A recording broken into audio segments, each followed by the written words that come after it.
Assalamualaikum warahmatullahi wabarakatuh. Perkenalkan, saya Dina Nurpita. Pada video kali ini kita akan belajar bersama tentang perioperative care for pediatric patient konsep. Jadi konsep tentang perawatan perioperatif pada pasien anak.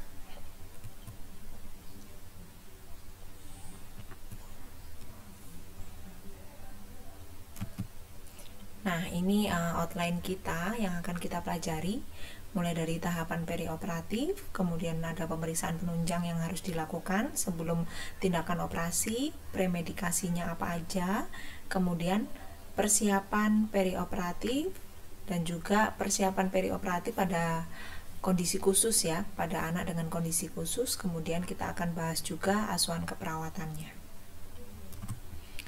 Nah, ini latar belakangnya. Kenapa sih ada keperawatan perioperatif, atau seberapa penting persiapan dari perioperatif pada anak. Jadi di sini populasi anak-anak itu sangat berbeda secara signifikan dibandingkan populasi dewasa ya. Tentunya sangat berbeda dari segi anatomiknya, kemudian fisiologisnya, kemudian kelompok usianya, karakteristiknya itu sangat berbeda. Sehingga di sini poin pentingnya adalah caring ya. Bagaimana merawat anak-anak yang akan menjalani pembedahan. Itu sangat penting. Kuncinya gitu ya. Sehingga di sini ada yang namanya perawat perioperatif ya, perawat yang khusus bekerja di ruang bedah gitu ya.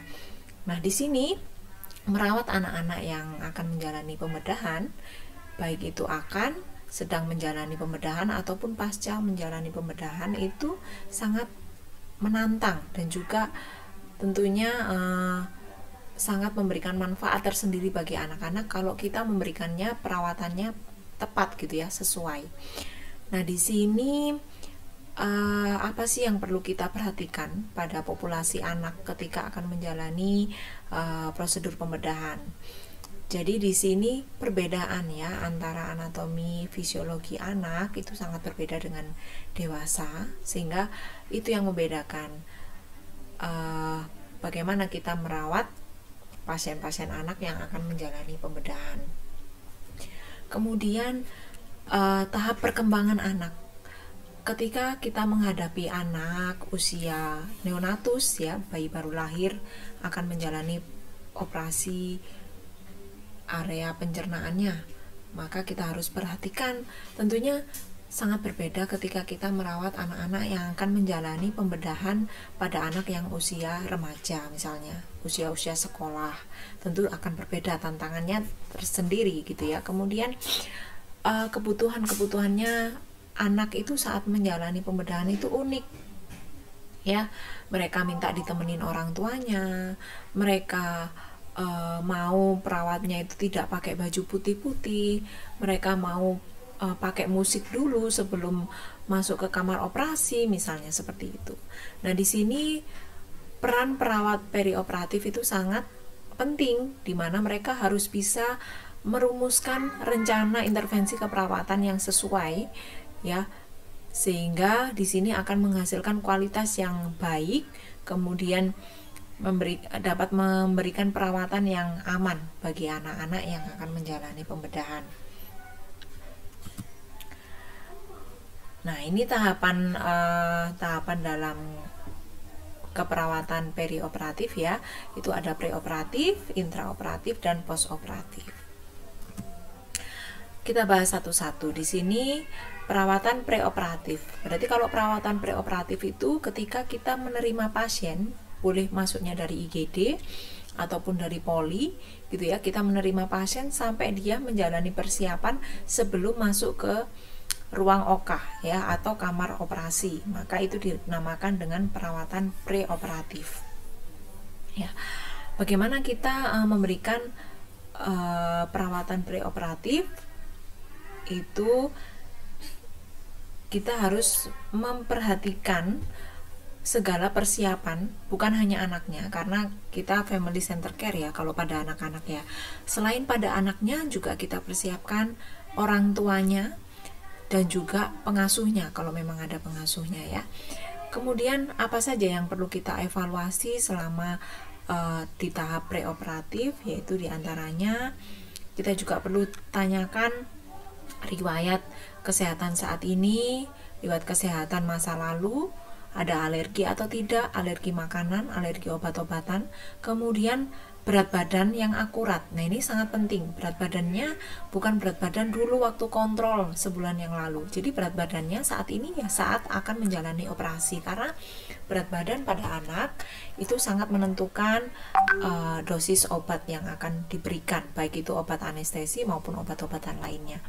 Kemudian status puasa, apakah anaknya itu perlu puasa berapa jam, itu perlu kita evaluasi. Kemudian riwayat obat-obatan apa yang saat ini digunakan, itu juga perlu kita evaluasi. Kemudian hasil-hasil lab yang harus dipersiapkan apa saja, itu harus kita evaluasi. Kemudian pemeriksaan fisik tentunya kita lakukan. Kemudian integritas kulit, ya ini sangat penting.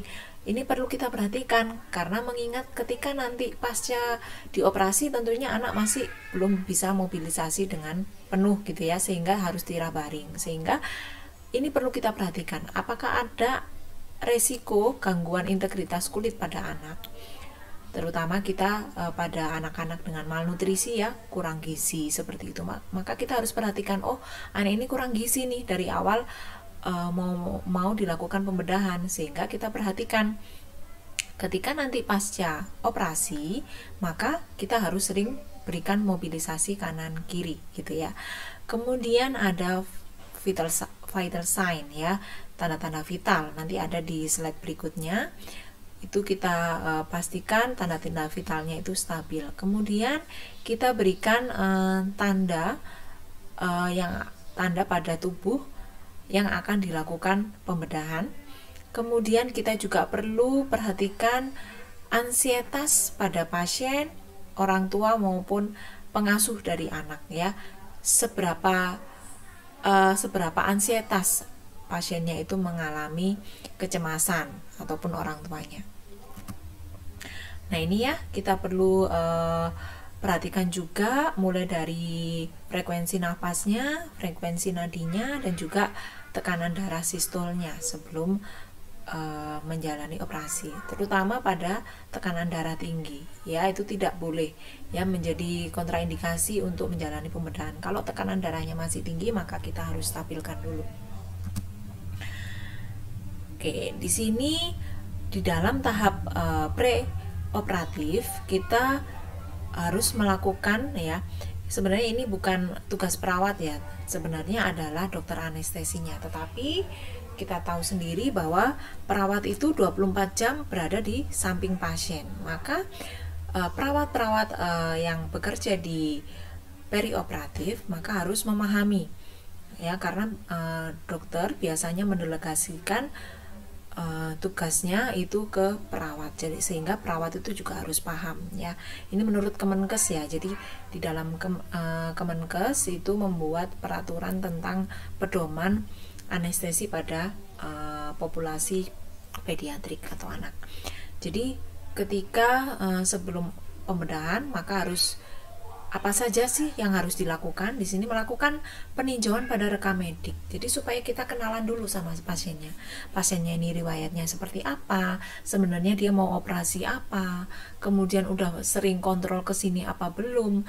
Riwayat tumbuh kembangnya seperti apa? Itu peninjauan secara menyeluruh. Kemudian anamnesa dan juga pemeriksaan fisik ya, tadi sudah saya jelaskan di depan. Kemudian pemeriksaan penunjang, apa yang harus dilakukan untuk persiapan operasinya. Kemudian berkaitan dengan nanti pemeriksaan penunjang apa yang harus dia lakukan disesuaikan dengan masalah penyakitnya gitu. Misalnya dia ada penyakit penyertanya, penyakit kronis, misalnya ada leukemianya, kemudian harus dilakukan pembedahan misalnya hernia. Maka pemeriksaan penunjang apa sih? Oh kayaknya dia harus dilakukan pemeriksaan darah lengkap ya, karena memang kondisinya trombositnya turun dan sebagainya. Jadi harus dilengkapi dulu pemeriksaan penunjangnya. Kemudian memberikan terapi selama preoperasi. Itu tujuannya untuk mengurangi penyulit ketika nanti menjalani operasi. Kemudian di sini menjelaskan rencana tindakan ya. Di sini peran perawat ya menjelaskan nanti berdampingan dengan dokter dan juga tenaga kesehatan lainnya ya, bahwa apa sih yang akan dilakukan, tindakan operasinya seperti apa, di sebelah mana, efek sampingnya apa, berapa lama, itu harus kita jelaskan supaya orang tua di sini paham dan memberikan tanda tangan untuk persetujuan tindakan. Kemudian didokumentasikan ya tentunya ya di dalam asuhan keperawatan.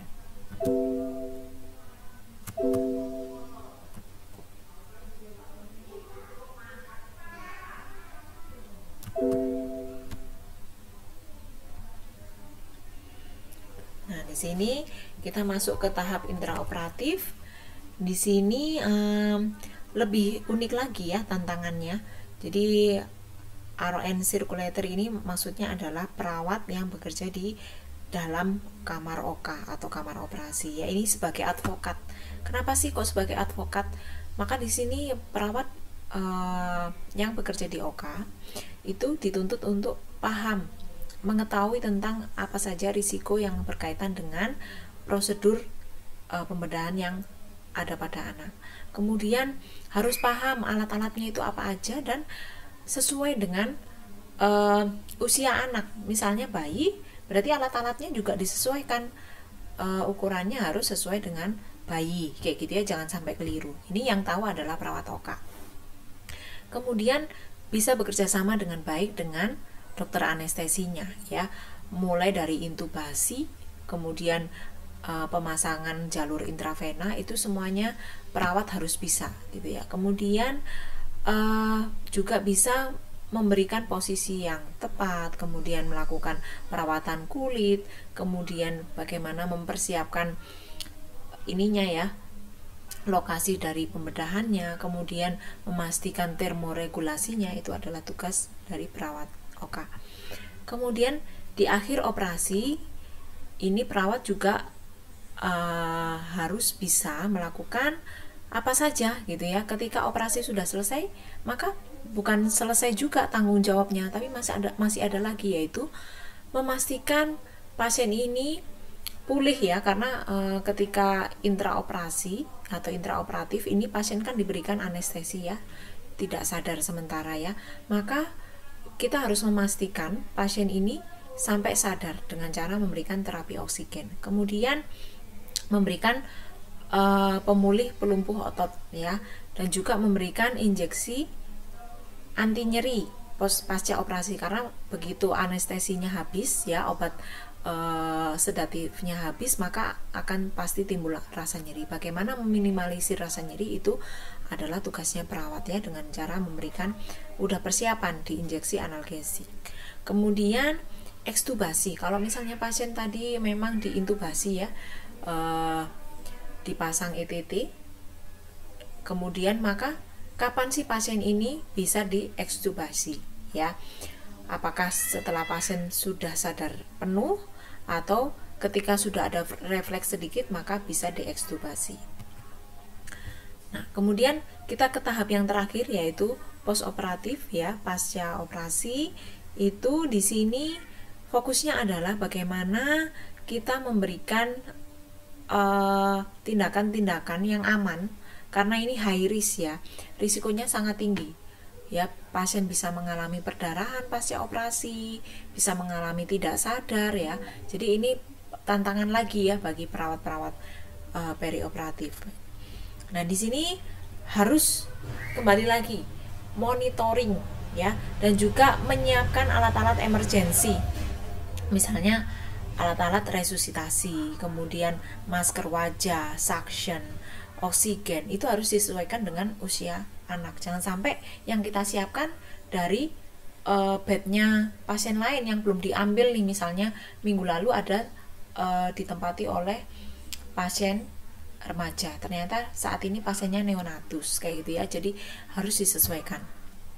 Kemudian monitor juga kedalaman pernafasan, warna kulit ya ketika pasien ini telah dipindahkan ke PAJU ya, post anesthesia care unit. Kalau di Indonesia itu RR ya, recovery room ya, ruang pemulihan. Jadi setelah dari OK biasanya pindah dulu ke RR, recovery room, itu biasanya selama 2 jam atau sampai pasien sedikit kesadarannya membaik baru dipindahkan ke ruang rawat inap. Atau kalau misalnya kondisinya masih gawat maka dipindahkan ke PICU ya, Pediatric Intensive Care Unit, baru pindah turun ke bawah ke bangsal rawat inap.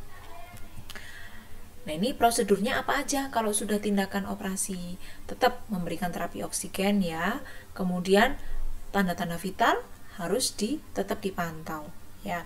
Kemudian yang paling penting adalah evaluasi nyeri. Pasien cenderung gelisah ketika sudah mulai obat anestesinya habis, otomatis pasien akan gelisah. Kemudian ketika gelisah, nyeri, otomatis tekanan darahnya tinggi, frekuensinya nadi tinggi, sesek, dan sebagainya. Kemudian apakah membutuhkan perawatan lebih lanjut? Bisa nggak dari RR dipindah ke bangsal langsung? Atau harus perlu pemulihan dulu di PICU, NICU ya, dengan alat monitoring khusus ya. Kemudian mengatasi komplikasi yang terjadi jika ada komplikasi, kemudian diperlukan analgetik pasca operasi. Tadi sudah saya jelaskan ya. Nah, di sini ini tadi ya, selain tanda-tanda vital, pengkajian nyeri, serta tata laksananya, juga manajemen cairannya ya. Ini juga harus diperhatikan. Jangan sampai pasien ini mengalami hipovolemi ya. Setelah pemulihan, pasien kondisinya stabil, nyerinya juga sudah berkurang, maka kita harus juga mempersiapkan untuk discharge planning ya, persiapan untuk pasien itu pulang ya. Bagaimana perawatan lukanya, kontrolnya kapan, asupan nutrisinya seperti apa. Kemudian kita masuk ke bahasan selanjutnya, yaitu pemeriksaan penunjang apa sih yang harus disiapkan untuk sebelum pasien itu masuk ke ruang OK atau menjalani operasi. Ada pemeriksaan darah rutin ya, HB. Ini khususnya disiapkan untuk nggak hanya anak dengan penyakit kronis ya, biasanya memang disiapkan HB anak ini berapa baseline-nya. Untuk apa? Untuk mempersiapkan transfusi gitu ya, supaya ketika prosedur pembedahan ternyata anak ini perdarahan hebat, kita belum siap transfusinya ya, maka kita harus siapkan dulu. Pada umumnya ini sangat diperhatikan pada anak-anak dengan penyakit kronis, leukemi, anemi, ini harus diperhatikan. Biasanya batasnya adalah HB-nya 11, kadar hematokritnya 33% untuk bisa melakukan operasi itu optimal ya, artinya aman ya. Paling tidak, atau ada rekomendasi lain tuh biasanya kadar HB-nya minimal 8. Kalau sudah di bawah 8 itu maka indikasi untuk diberikan transfusi PRC. Kemudian selain itu kita juga melakukan pemeriksaan leukosit, neutrofil, trombosit. Ini untuk mengantisipasi ketika anak dalam kondisi trombositopenia ya, trombositnya sangat kurang atau neutrofilnya kurang, leukositnya rendah kayak gitu ya. Sehingga untuk mempersiapkan apa? Untuk mempersiapkan transfusi juga. Oh, ternyata trombositnya cenderung rendah berkaitan dengan pembekuan darah, maka harus kita siapkan segera transfusi trombosit sel atau TC. Kemudian tes koagulasi ya, ini untuk mengantisipasi pada anak yang memiliki riwayat gangguan perdarahan, hemofili seperti itu ya. Jadi kita melakukan pemeriksaan kadar PT atau APTT ya. Biasanya normalnya amannya itu adalah 1,5 kali lebih dari normal ya. Untuk indikasi pemberian FFP ya, fresh frozen plasma, jadi transfusi plasma ketika PT APTT nya ini tidak normal. Kemudian pemeriksaan penunjang lainnya ini bisa tes fungsi ginjal ya. Kalau memang anaknya misalnya ada CKD atau chronic kidney disease ya, ada gagal ginjal kronis, maka perlu di tes fungsi ginjal, urin, ronsen, EKG, misalnya ada penyakit jantung bawaan gitu ya. Jadi kayaknya sebelum tindakan operasi perlu dilakukan EKG juga gitu. Jadi perlu kita siapkan selain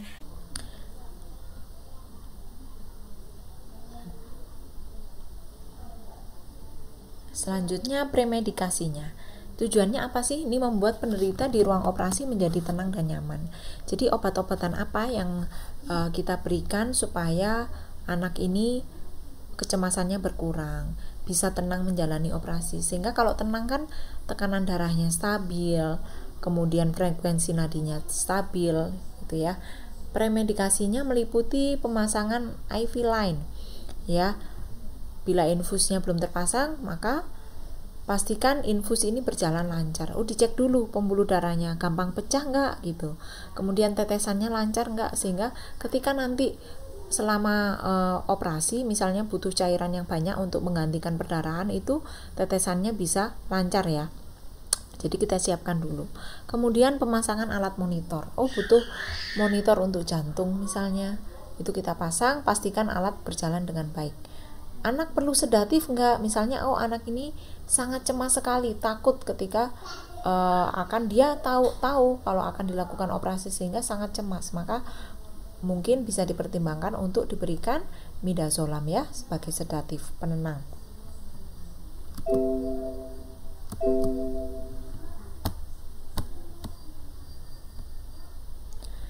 Nah, ini kondisi khusus ya, apa aja yang perlu dipersiapkan. Kita pahami dulu tentang jalan nafas dan fungsi paru selama prosedur pembedahan. Jadi ketika anak ini diberikan anestesi ya, ditidurkan sementara dalam prosedur intubasi itu pasti diberikan anestesi ya. Intubasi itu kita memberikan bantuan nafasnya melalui tindakan intubasi, sehingga perlu di anestesi dulu ya, dihilangkan kesadarannya sementara. Maka tentunya ketika diberikan obat anestesi akan mengubah fungsi pernafasan ya, karena dilumpuhkan sementara ya daerah otot pernafasannya, sehingga kemungkinan anak bisa mengalami laringospasme, spasme laring atau spasme bronkus, sehingga bisa terjadilah obstruksi jalan nafas. Nah, kalau anak-anak ini dengan kondisi khusus, maka seperti apa persiapannya? Misal kondisi khusus di sini adalah anak dengan penyakit pernafasan, asma, displasia bronchopulmonalis, atau infeksi saluran pernafasan akut. Ini sangat berisiko ya, karena ini kembali lagi anestesi ini sangat berhubungan dengan pernafasan. Kalau dia pernafasannya terganggu, maka perlu kita informasikan pada dokter anestesinya bahwa si A ini punya riwayat ISPA, asma misalnya. Maka berarti nanti dokternya akan mempertimbangkan apa sih anestesinya yang cocok gitu ya. Sehingga ini perlu diinformasikan. Hemofili kondisi khususnya ya. Ini susah membeku ya darahnya ya. Maka pengobatannya apa sih kalau anak-anak dengan hemofili? Itu biasanya diberikan transfusi faktor 8 atau kriopresipitat ya. Berarti ini sebelum dilakukan operasi pembedahan maka perlu diberikan terapi tersebut ya, kriopresipitat dulu sebelum dilakukan pembedahan. Kemudian penyakit jantung ya, kembali lagi anestesi, namanya juga dilumpuhkan sementara ya, otomatis fungsi kardiovaskuler juga akan terganggu ya, sehingga anak-anak dengan penyakit jantung ya, baik itu PJB ya, penyakit jantung bawaan atau ada hipertensi, ini harus dikendalikan dulu ya. Kembali lagi kita harus kolaborasi dengan dokter anestesinya. Kita masuk ke asuhan keperawatannya ya. Di sini kita perlu mempertimbangkan bagaimana sih merawat anak yang akan menjalani pembedahan sesuai dengan tahap perkembangannya. Ini ke tahap yang pertama dulu ya, tahap infan atau neonatal ya, ketika mulai dari lahir sampai 1 tahun, maka dia perkembangannya mulai dia mempelajari pergerakan, sensori, motorik, kemudian mulai ada rasa membangun trust ya, kepercayaan dengan pengasuhnya. Maka apa sih yang menjadi hambatan atau kendala ketika dia akan menjalani pembedahan? Ansietas perpisahan ya, separation anxiety. Ya, jadi dia sangat cemas ketika dipisahkan dengan ibunya, dengan pengasuhnya. Sehingga berarti kita apa perannya? Maka kita tidak boleh memisahkan. Jadi boleh nimah didampingi anaknya selama prosedur pembedahan. Tapi hanya dari kaca atau saat dimasukkan obat anestesinya. Ketika sudah nggak sadar kan boleh ditinggal misalnya. Atau saat preoperasinya harus ditemenin semuanya, misalnya minum obatnya sama mama, tidurnya sama mama, itu boleh ya. Kemudian otomatis stimulasinya sangat kurang selama menjalani pembedahan, maka kita perlu stimulasi juga selama menjalani pembedahan. Kemudian terganggu juga tidurnya, pola makannya selama pembedahan. Kemudian toddler ya, ini kalau toddler itu ada yang bilang sesuai teori itu 1-3 tahun ya. Jadi ini mulai berinteraksi dengan lingkungan sekitar ya. Kemudian mulai mempunyai otonomi ya, punya kekuasaan atau punya bisa memilih gitu ya. Kemudian ingin bebas gitu ya. Jadi kita sesuaikan. Ini juga sama, masih mengalami anak usia 1-3 tahun tuh ansietas ketika dipisahkan dengan orang terdekatnya. Kemudian masih sangat tergantung ya pada orang terdekatnya. Kemudian membutuhkan distraksi ketika dia mengalami ansietas, menyanyi, permainan kayak gitu, itu yang dibutuhkan anak-anak usia toddler. Kalau usia prasekolah beda lagi ya perkembangannya ya. Dia mulai berkembang kemampuan bahasanya, kemampuan untuk sosialisasinya, kemudian dia sudah mulai mengenal simbol-simbol, kemudian sudah punya inisiatif menginginkan sesuatu, kemudian sudah mulai berontak juga bisa. Maka ini apa kendalanya? Biasanya mulai ada rasa takut ya.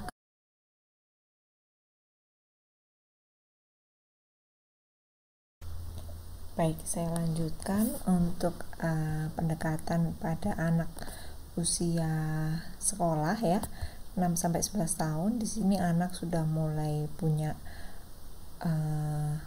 logika gitu ya, pemikirannya sudah logis, kemudian dia juga sudah bisa diajak ngobrol ya, diberikan edukasi, sudah cukup paham sehingga kita bisa masuk ke sana ya. Kita sudah mulai bisa mengedukasi gitu. Sebenarnya pembedahan ini apa, tujuannya apa, kemudian nanti akan ada nyeri, kemudian nyerinya di sebelah mana, nanti kalau nyeri maka adik bisa tarik nafas dalam, kalau nyerinya timbul adik bisa panggil ibu misalnya, seperti itu. Kemudian di usia awal remaja di sini lebih matur lagi secara fisik dan emosional, ini sudah matur ya, sudah bisa dikatakan hampir seperti dewasa, sehingga di sini mungkin sudah ada rasa takut bahwa akan kematian, sudah ada sampai sana ya. Jadi nanti ketika saya dioperasi misalnya akan bisa mengakibatkan kematian kayak gitu, atau malu ketika nanti diamputasi kakinya hilang satu, maka saya akan malu. Nah, di situ kita bisa masuk untuk edukasi ya.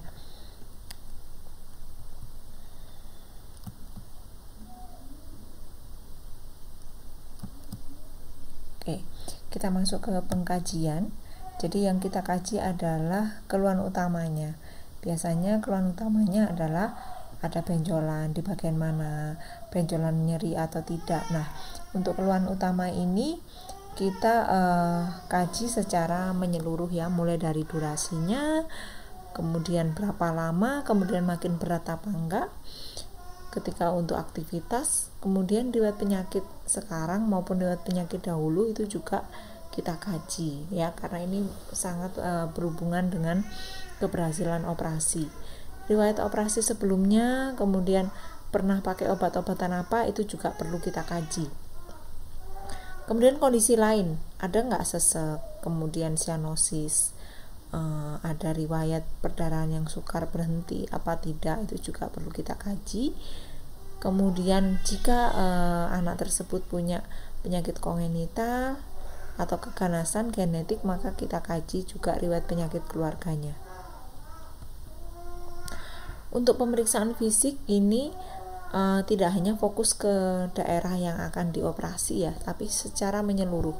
Karena apa? Barangkali yang namanya operasi ya bisa karena keganasan, itu bisa mengalami mungkin menyebar ya, metastasis, sehingga mungkin yang akan dioperasi misalnya di daerah payudara. Ternyata ketika kita melakukan pengkajian, kita raba di daerah inguinal ataupun daerah ketiak, itu ternyata ada benjolan, maka kita akan menemukan massa baru yang harus dibedah juga. Jadi kita kaji juga pemeriksaan fisiknya ini jadi secara menyeluruh.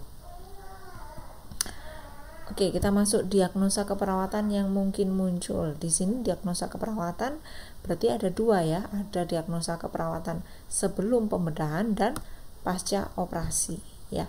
Kalau sebelum operasi biasanya itu adalah nyeri ya, nyerinya nyeri akut, bisa juga nyeri kronis, tergantung dari jenis dari penyakitnya. Kemudian yang membedakan adalah agen cederanya. Kalau preoperasi biasanya misalnya nyeri karena ada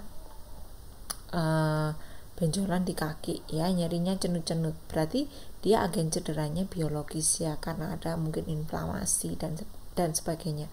Kalau pasca operasi berarti sama-sama nyeri, tetapi yang membedakan adalah agen cederanya fisik. Karena apa? Karena adanya insisi atau pembedahan,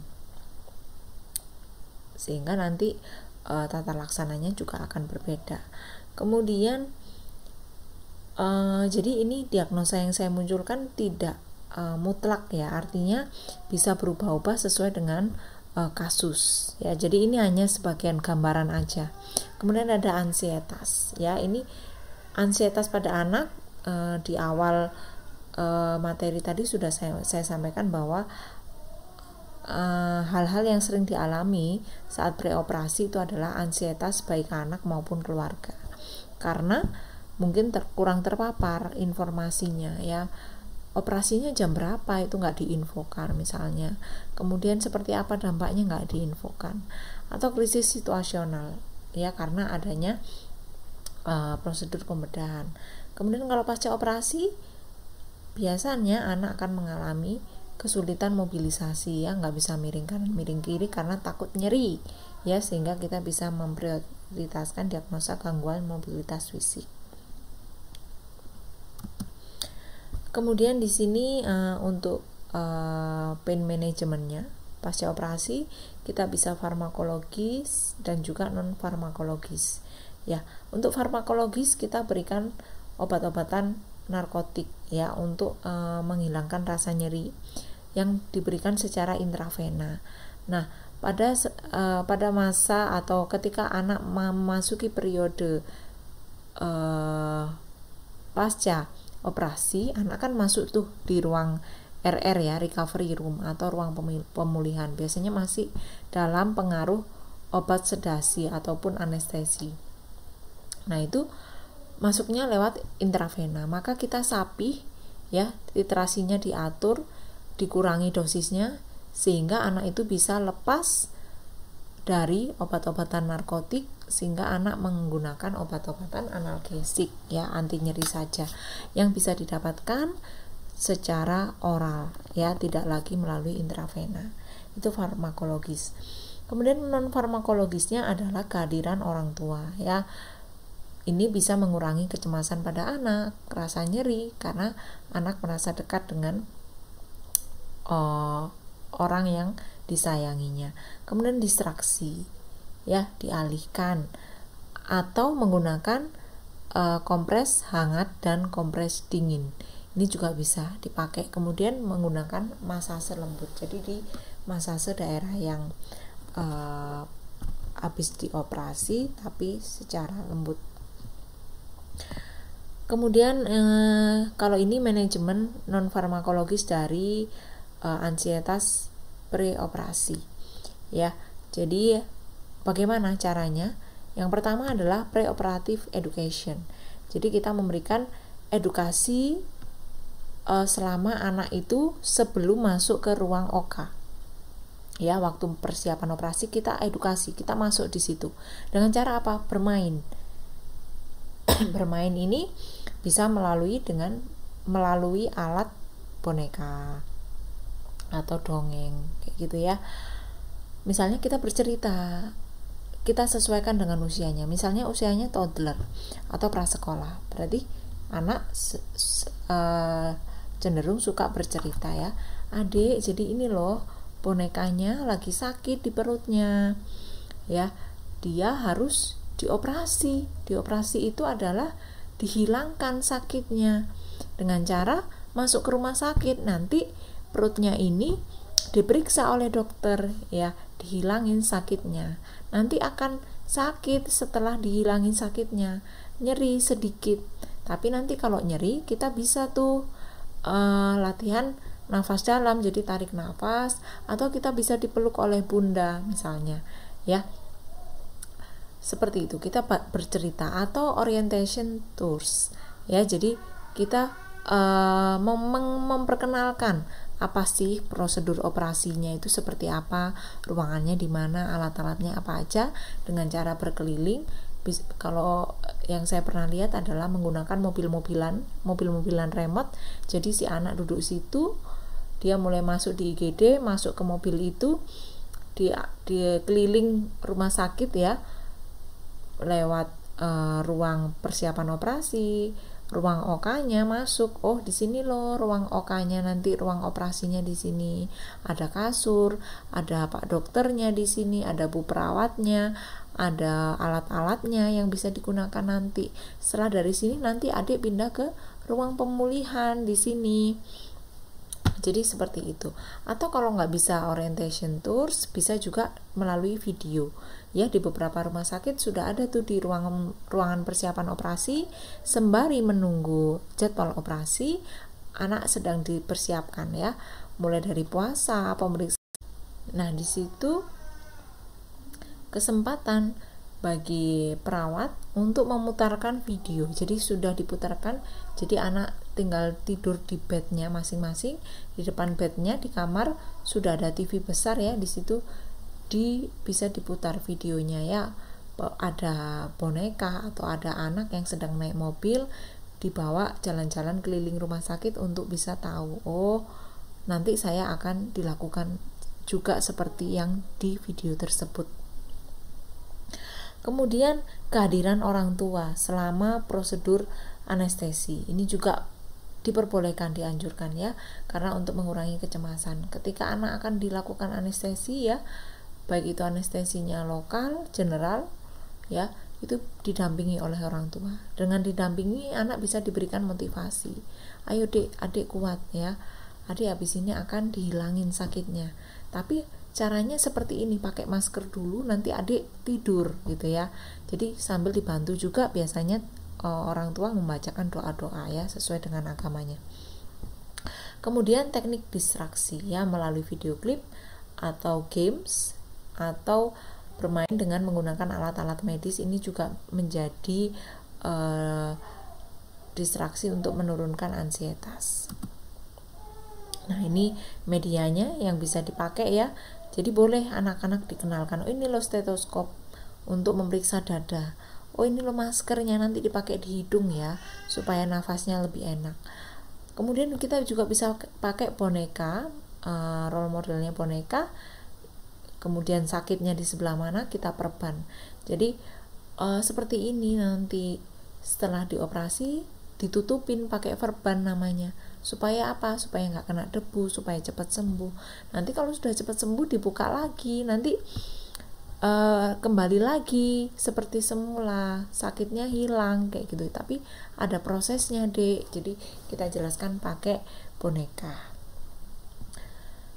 Nah, ini adalah konsep family center care khusus untuk perawatan perioperatif untuk anak-anak. Jadi kita juga ada konsep FCC di perawatan perioperatif ya. Di sini mulai dari faktor keluarga ya. Keluarga juga bisa mengalami ansietas. Ini juga bergantung pada pengalaman medis sebelumnya. Oh, keluarga yang baru pertama kali mendampingi anaknya masuk rumah sakit, tentu ansietasnya akan berbeda dengan keluarga yang mungkin sudah sering masuk ke rumah sakit. Oh, anak saya itu menjalani kemoterapi 2 minggu sekali, sehingga saya sudah sering masuk ke rumah sakit ini. Nah, hari ini anak saya harus menjalani operasi gitu. Jadi lebih tenang ya mungkin ya kalau sudah ada pengalaman. Coping style.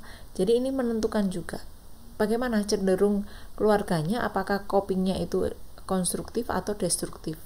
Ya, ini juga akan menentukan. Kemudian di sini bagaimana konsep FCC dalam tahap preoperasi ya. Untuk di tahap preoperasi di sini family center preparation. Jadi keluarga boleh mendampingi saat anak itu sedang dilakukan persiapan ya. Jadi boleh didampingi. Kemudian intraoperatif ya, di sini keluarga sebagai pengambil keputusan. Oh, anak saya 2 ya tumornya, ada di kanan sama di kiri. Saya mau tumornya diangkat dulu dok yang sebelah kanan, yang di kiri nanti nunggu 1 bulan lagi misalnya. Itu mengambil keputusan ya, jadi ada hak di sana.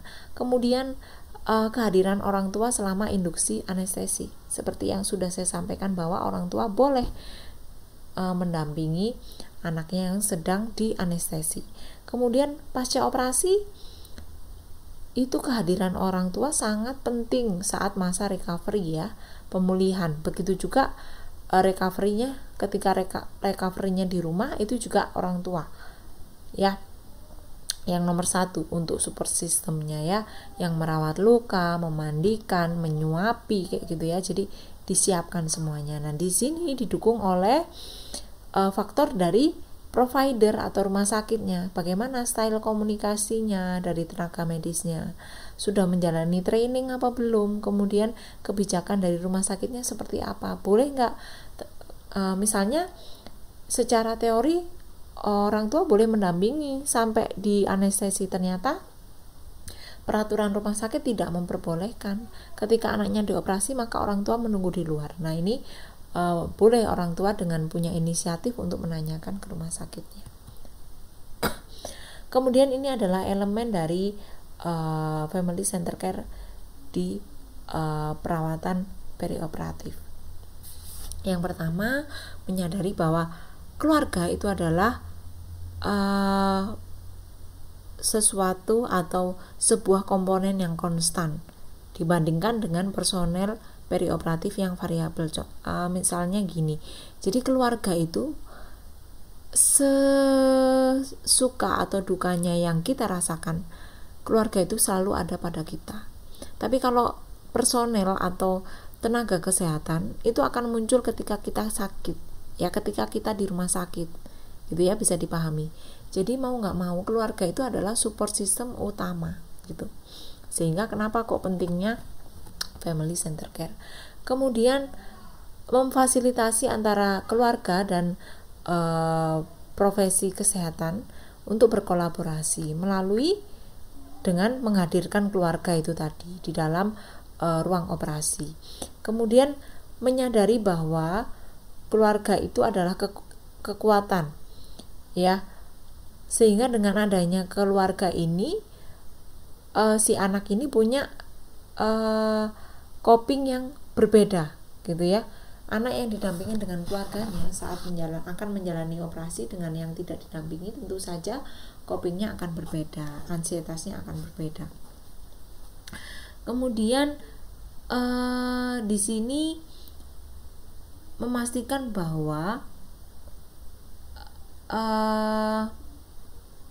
pelayanan kesehatan perioperatif di sini sifatnya adalah fleksibel, bisa diakses ya. Maksudnya gimana? Ketika orang tua itu ketika si anak membutuhkan orang tuanya, maka dengan mudah si anak ini mengakses, tidak dihalang-halangi. Oh, orang tuanya harus di luar deh, nggak boleh didampingi dulu, seperti itu. Jadi bisa dinego ya, sifatnya adalah fleksibel. Kemudian saling bertukar informasi ya pada orang tua. Misalnya sering-sering tenaga medisnya menginformasikan bahwa pembedahan yang akan dilakukan adalah pembedahan A, efek sampingnya A misalnya, kayak gitu. Jadi disampaikan semuanya. Kemudian memahami ya kebutuhan anak sesuai dengan tahapan perkembangannya ya, pendekatan apa yang bisa kita pakai gitu. Oke. Mungkin itu yang bisa saya sampaikan. Nanti dilanjutkan sesi diskusi ya, silakan teman-teman yang mau bertanya. Saya rasa itu dulu yang bisa saya sampaikan, semoga bermanfaat. Mohon maaf jika ada yang kurang sempurna. Saya tutup. Assalamualaikum warahmatullahi wabarakatuh.